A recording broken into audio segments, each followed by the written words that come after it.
सबसे पहले इस खबर को सुनिए। अगले 6 महीने में जो कि फेज 1 कहा जाता है, उस फेज 1 में 6 महीने में कम से कम 200 से ज्यादा शहरों में 5G सर्विसेज अवेलेबल होगी। साथ ही साथ BSNL भी अगले वर्ष भारत का निर्मित आत्मनिर्भर भारत की पहचान अगले वर्ष के 15 अगस्त के आसपास के पीरियड में BSNL भी 5G सर्विसेज स्टार्ट करेगा। BSNL का 5G लॉन्च होने जा रहा है, यानी कि 4G की बात तो दूर की बात है, यहाँ पर 5G लॉन्च होने जा रहा है। टेलीकॉम मिनिस्ट्री ने बताया है कि BSNL बहुत ही जल्द इंडिया के अंदर 5G लगभग 200 प्लस सिटीज़ के अंदर लेके आ रही है। 200 प्लस सिटीज़ में यहाँ पर बहुत सारे अर्बन एरिया और रूरल एरिया भी इंक्लूड है। जब से in private companies Airtel, Jio, VI ने अपना टैरिफ प्लान जो हाइक किया है, इसकी वजह से काफ़ी भगदड़ मच गया है पूरे इंडिया में। यहाँ पर लोग बोल रहे हैं कि सबसे पहले तो जियो ने फ्री में स्टार्ट किया था सर्विसेज देना, इंटरनेट की सर्विसेज देना। डिजिटल इंडिया आते आते इंटरनेट की सर्विसेज देना फ्री में स्टार्ट किया था। उसके बाद जियो ने छोटे प्लान्स लाए, जैसे कि 150 रुपये में आपको 1.5 GB मिलेगा, वो भी 28 दिन के लिए। उसके बाद जियो ने क्या किया, इस प्लान को बढ़ा के 239 कर दिया।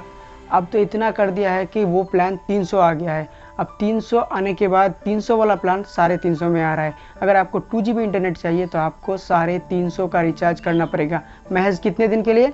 वो भी 28 दिन के लिए। यहाँ पर दिन की भी बढ़ोतरी नहीं की है। अगर 350 ही लाना था तो कम से कम 40 डेज़ या फिर 45 डेज़ तो कर देता। यहाँ पर फैसले जियो कर रहा है, लेकिन उसके पीछे पीछे एयरटेल और VI भी कर रहा है। यहाँ पर गालियाँ सुनने को मिल रही है अंबानी को और जियो कंपनी को, लेकिन एयरटेल और VI जो है इनके पीछे पीछे काम करता जा रहा है।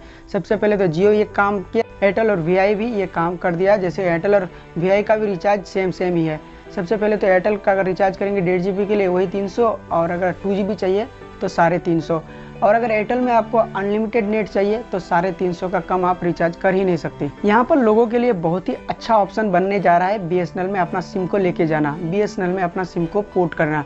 अगर आप BSNL में सिम पोर्ट करना चाहते हैं, महज आपको टाइप करना है अपने मैसेज बॉक्स में 19000, उसके बाद इस मैसेज को आपको पोर्ट लिखना है। उसके बाद अपना मोबाइल नंबर डालना है, स्पेस डाल के फिर सेंड कर देना है। आपको UPC नंबर जनरेट होके आ जाएगी।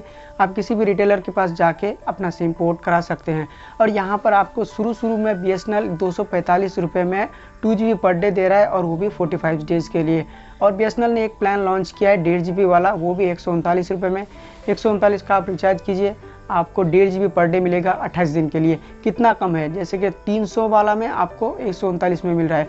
और रही बात नेटवर्क की, तो BSNL के पास अभी 4G कनेक्शन पूरी तरह से अच्छी नहीं है। जैसे पूरे सिटीज़ में इंडिया के जितने भी सारे अर्बन और रूरल एरियाज़ है, वहाँ पर BSNL की 4G कनेक्शन इतनी भी अच्छी नहीं है जितना एयरटेल और जियो दे रहा है। ट्राया यानी कि इंडिया के अंदर जो टेलीकॉम मिनिस्ट्री आती है, उन्होंने बताया है कि ये जो BSNL के साथ है 5G 4G, ये कनेक्शन बहुत ही जल्दी लगने वाला है इंडिया के 200 प्लस सिटीज़ में।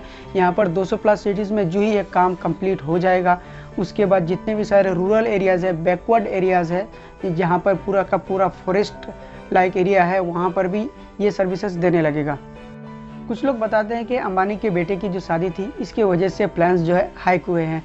जैसे कि अंबानी के बेटे की शादी में 5000 करोड़ रुपये से ज़्यादा खर्च का खबर आ रहा है कि इससे ज़्यादा ही खर्च कर रहे हैं। तो मेरे ख्याल से इतना ज़्यादा तो शादी में खर्च नहीं करना चाहिए। अगर खर्च कर भी रहा है तो वो अपने पैसे से कर रहा है। और यहाँ पर टेलीकॉम मिनिस्ट्री का बात ही कुछ और है। यहाँ पर तीनों कंपनियों ने मिलकर एक ही फैसला लिया है कि रिचार्ज प्लान को हाइक करने का। वैसे आपके पास अगर एयरटेल, VI, जियो का सिम है तो क्या आप BSNL में जाना पसंद करेंगे? आप हमें कमेंट सेक्शन में ज़रूर बताइएगा। यहाँ पर इस काम के पीछे कहीं ना कहीं इंडियन गवर्नमेंट का भी हाथ है, क्योंकि इंडियन गवर्नमेंट भर के इन कंपनियों से टैक्स वसूल कर रहा है। पिछले कुछ दिनों में इलेक्टोरल बॉन्ड वसूल कर रहे थे, अभी के टाइम में GST वसूल कर रहा है। इस वजह से इन कंपनियों के पास और कोई ऑप्शन नहीं बचा, इसीलिए उन्होंने अपना टैरिफ प्लान जो है हाइक कर दिया। ये पैसा उन लोग आम पब्लिक से वसूल करना चाहते हैं। अगर पहले 239 का रिचार्ज में उन लोगों को मुनाफा होता था, तो अभी क्या हुआ कि इतना ज़्यादा रिचार्ज प्लान्स को बढ़ाने की ज़रूरत पड़ गई। क्या एक ही बार में इंडिया की पब्लिक को लूट कर ये लोग भाग जाना चाहते हैं? मेरी मानो तो BSNL में जाना बेहतर ऑप्शन रहेगा। अगर आपके सिटीज़ में या फिर आपके एरिया में 4G 5G कनेक्शन मिल रहा है BSNL का, तो आप BSNL में पोर्ट कर लीजिए। वहीं आपको 139 में 250 में आपको अच्छा खासा प्लान्स मिल जाता है। 250 में आपको 45 दिन के लिए 2 GB वाला प्लान मिल जाएगा।